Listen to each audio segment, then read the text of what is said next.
Hello, booktube. I come to you today. I've been tagged. I think this is my first tag. It's been tagged by Michelle over at ChallengeThyShelf, and it's the 6 degrees of separation tag, which is original tag from PeterlikesBooks, who I definitely would encourage you to go over and watch his fun video on it, where both of them make it very easy. Look very easy to do this tag, and that will hopefully give you the encouragement, because holy cow, this sent me down a very rewarding rabbit hole. So in this tag, what you do is you pick one favorite book, which I've picked Lean Miles, a collection of her poetry. It's a 1991 collection of her poetry, and I have to find the 6 degrees of separation to get it to my other favorite book, the book of favorite, which is a graphic novel by Linda Medley, which dates from, I think, about 1996 to actually the present day, but I'll get to that later. So yes, let's start off with Eileen Myles, who is not your Black Velvet poet. I may have used the wrong pronoun. They prefer to be used they and their as the pronouns of use, which is an interesting challenge for someone like myself who is still has a very gender binary brain, I'm sure, of he and she, and so their poetry, which I picked this up in San Francisco when I was there at City Lights Bookstore, very famous beat poetry thing where, books are trees made immortal, which is I don't know how all the tree lovers out there feel about that, but it's a lovely sentiment.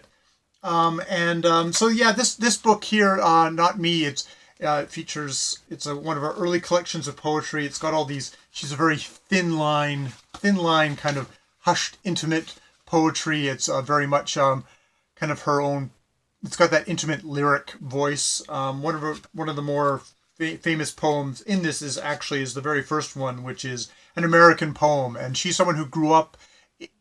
They are someone who grew up in Boston, and was the whole thing of the Kennedys, and this poem was about they kind of fictionally constructing themselves as a Kennedy. And let me just read you a little bit from it.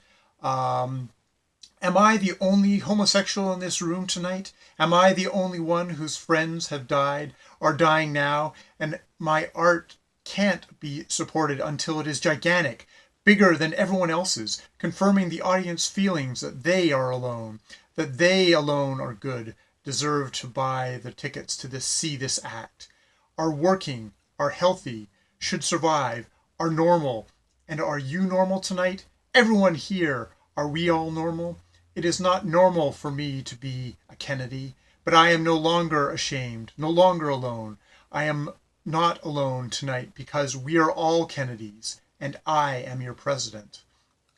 So that's Eileen Myles, definitely one of my favorite books. I have memories of sitting on their transit in San Francisco and reading this book, and so that's my first book. So from there, Eileen Myles, born in Boston but moved to New York City, and very famous poet from New York City, from the New York School of Poetry, is Frank O'Hara, and this is probably, again, one of his famous collections is the Lunch Poems, which this indeed is my favorite one. And he is someone else who writes a very kind of personal, kind of almost a record of his life. I think I got a quote here that Frank O'Hara tends to think of his poems as a record of his life, and it's apparent in much of his work. So here's one of my favorite poems from Frank O'Hara from this collection. It's titled "Poem." Lana Turner has collapsed. I was trotting along, and suddenly it started raining and snowing, and you said it was hailing, but hailing hits you on the head hard, so it was really snowing, and raining, and I was in such a hurry to meet you, but the traffic was acting exactly like the sky, and suddenly I see a headline. Lana Turner has collapsed. There is no snow in Hollywood. There is no rain in California. I have been to lots of parties and acted perfectly disgraceful, but I never actually collapsed. Oh, Lana Turner, we love you. Get up. It's a 1962 poem from Frank O'Hara. So, from Frank O'Hara, on a poem that has Lana Turner as its subject, Lana Turner, a actress who starred in Dr. Jekyll and Mr. Hyde, 1941 production of it, starring Spencer Tracy and Ingrid Bergman, and directed by Victor Fleming, known for his rather large hits just earlier, which was Wizard of Oz and Gone with the Wind. So So, and guess, it's funny enough, as I was searching this online, because it was like, oh, Lana Turner, and she was in Dr. Jekyll and Mr. Hyde. What should be playing on TCM tonight? But Dr. Jekyll and Mr. Hyde was starring Lana Turner. So I've got that programmed in. So that's what I'm watching on. That's what I'm watching on TV tonight, because I happen to be looking at it on IMDb, and suddenly a little ad comes up saying, hey, guess what? You can watch this tonight. Go to my guide, say, holy crap, it is. So it's taping at the moment, because this is just a little bit past 5. So yes. So that's how I get to Dr. Jekyll and Mr. Hyde by Robert Louis Stevenson. A book which I studied in university, and I have one of my sort of delights of reading, because one of the, obviously, Dr. Jekyll and Mr. Hyde, I don't think I need to actually explain this one to anyone. It's actually a really if you haven't actually checked out the source material, it's actually a really amazingly written book. Robert Louis Stevenson wasn't a hack. He was this he's like Oscar Wilde kind of level of a writer, but in more of a genre way. And one of my delights was in university, the professor talking about describing Mr. Hyde's home, and just how it was described, and just also scuzzy and ooky and filthy. And one of the interpretations, there are many interpretations of this book, is as a gay panic book. And she pointed out in class that you could take the description of Mr. Hyde's home as actually basically a butthole. And that in class gave me such delight that I burst out with like, aha! And everyone turned around and looked at me, and I felt very embarrassed, and I hope people didn't, I think, look back, and I hope people didn't think I was like, some homophobe who was going, oh my God, that's terrible, moral outrage. I was like, no, wow, it's like, that was like, I never thought of it that way, and that was an amazing reading, and it was like, I was quite delighted. So if anyone was in that class with me, it was a cry of delight, not of outrage. So yes, and then from Dr. Jekyll, Mr. Hyde by Scottish writer Robert Louis Stevenson, I come to another favorite of mine, which is the Scots Queer by Lewis Grassic Gimmon. I'm going to just say everything really confidently, so you'll think I know how to actually say anything. This book here, I'm just going to do is it's stream of consciousness, lyrical use of dialect, and social realism, and it tells the story of Chris Guthrie, a young woman growing up in the northeast of Scotland in the early 20th century, and it's beautiful writing, and beautiful just like in the voice of Chris, and a very kind of close thing. And it was fair a speak in Kinradi, her coolness she knew that well, but she didn't care, she was free at last. And when Mistress Monroe, her that came to wash down the corpse, poked out her putrid face and said, a body could hardly think to look at you, that your father was dead. Chris looked at the dark, coarse creature, and saw her so clearly that she'd never done before. She'd never had time to look at a soul through her own eyes before. Chris come here, and Chris go there. Not a pringle of anger she felt, just smiled and said, wouldn't you now, Mrs. Monroe? And watched her at work, and watched her go, not caring a fig what she thought and did. Then she roused herself for a while, free, yet she could hardly be for a day or so, and got ready the big room for Auntie Janet and her man to sleep in, medals and all, when they came down to the funeral. And, this is just sort of me picking out a paragraph at random in the book in a way, but it really, hopefully it captures a sense of just sort of the vitality of that Scottish language. And my father was Scottish, Glaswegian Scottish, and a fellow who had got sent to boarding school and had kind of the Scottish dialect kind of drilled out of him. But it's one of those kind of connections. I kind of get those connections with that place that I only knew as an adult kind of visiting it, or as a child visiting it from Canada, and it's just this alien place. So it was a way of kind of giving me a connection to it. And now this book, the Sunset Song, which is one of the well, there goes my notes. The Sunset Song, which is one of the three novels that are collected in this. It's a tetralogy of Sunset Song, Cloud How, and Grey Granite. Was made into a movie. That was directed by Terence Davies and starred, one of the fellows in it was Peter Mulligan. Here, I better go grab my notes. Apologies for ducking down there. Yes, there. How thing. Was Mullen, was the abusive father, was played by Peter Mullen in the 2015 film. And Peter Mullen played Yaxley as a Death Eater and head of the Department of Magical Law Enforcement in Harry Potter and the Deathly Hallows movies. It must be BookTube, because look, Harry Potter has raised its head. I am a very, I guess, old school OG Harry Potter fan, in that OG old school, one of those weird adults who suddenly took up the Harry Potter books.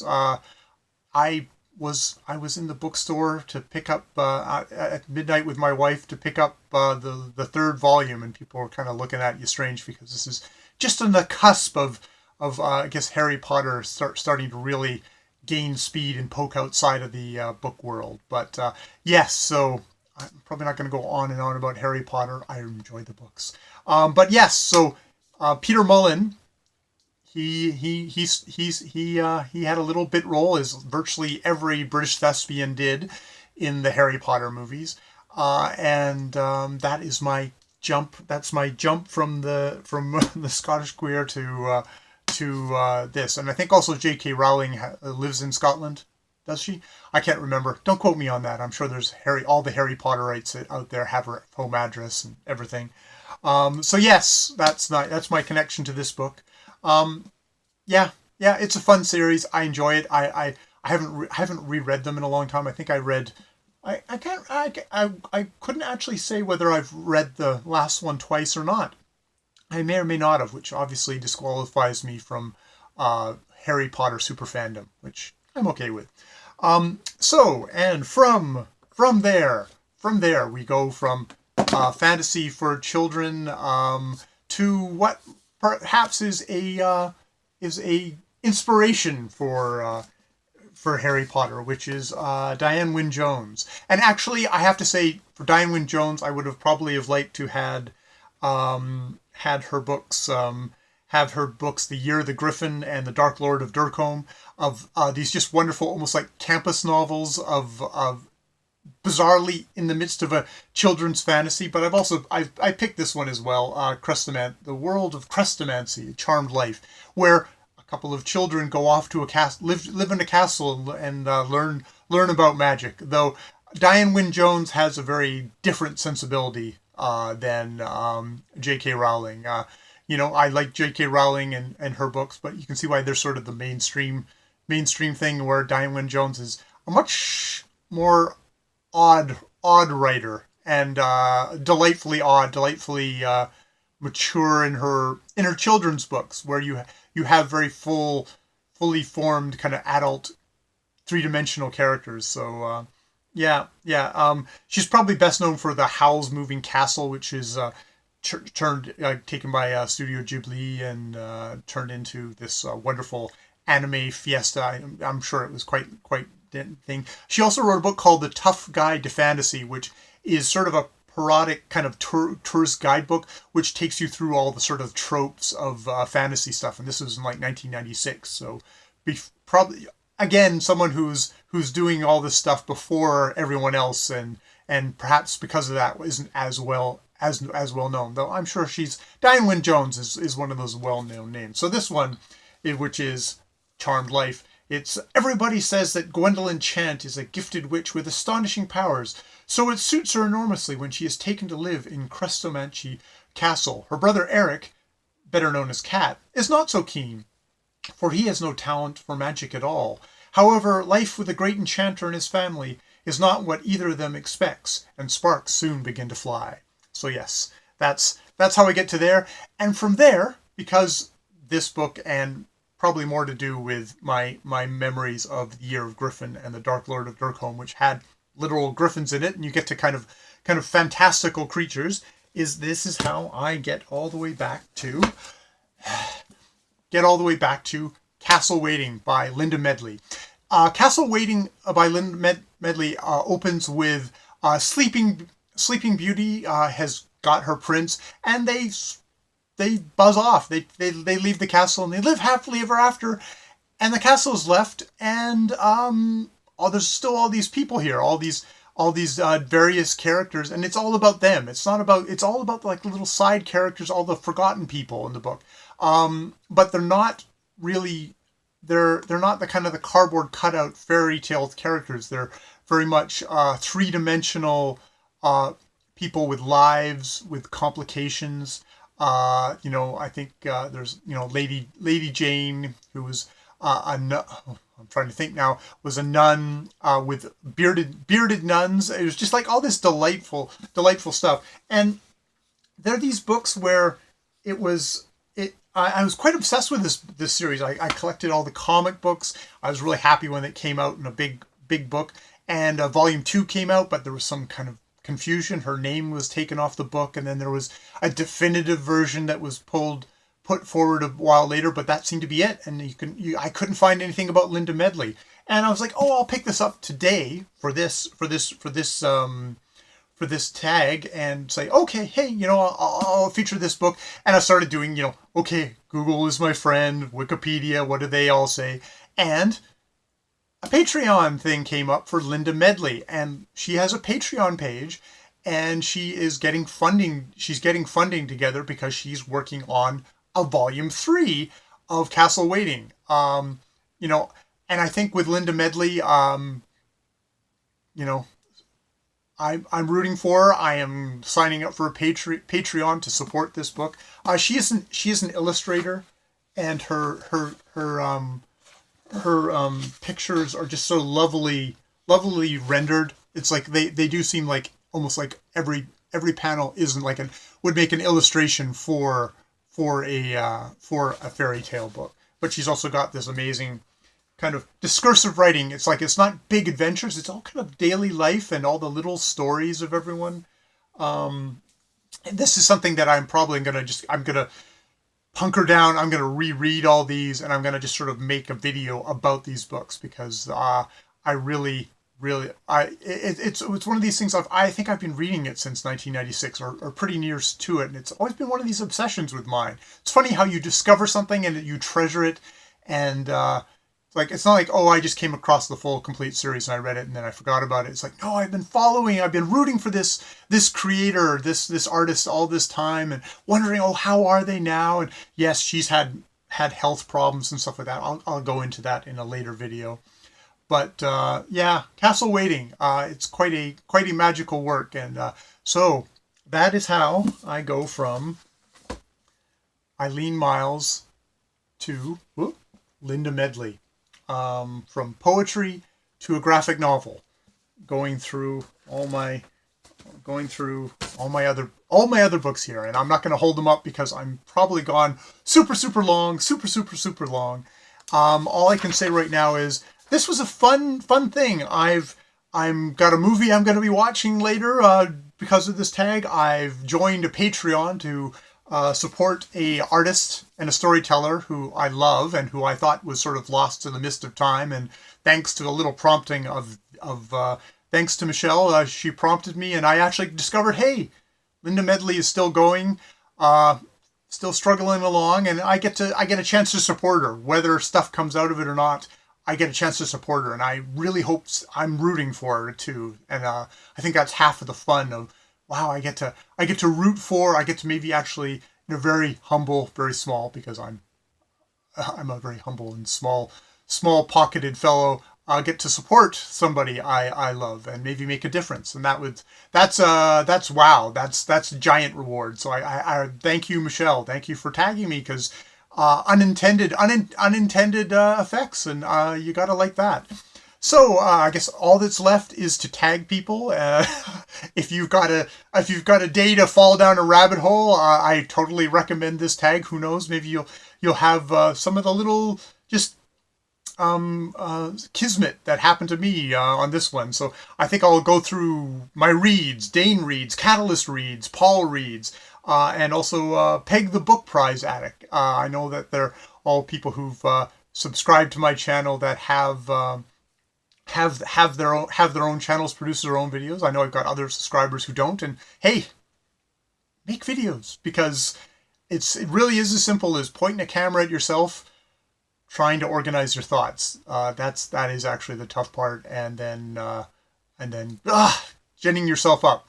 So yes, I had a tremendous time doing this tag, and I hope you enjoyed watching this, or if not, I hope you bailed as quickly as possible and went on to the next thing and enjoyed that instead. More videos later.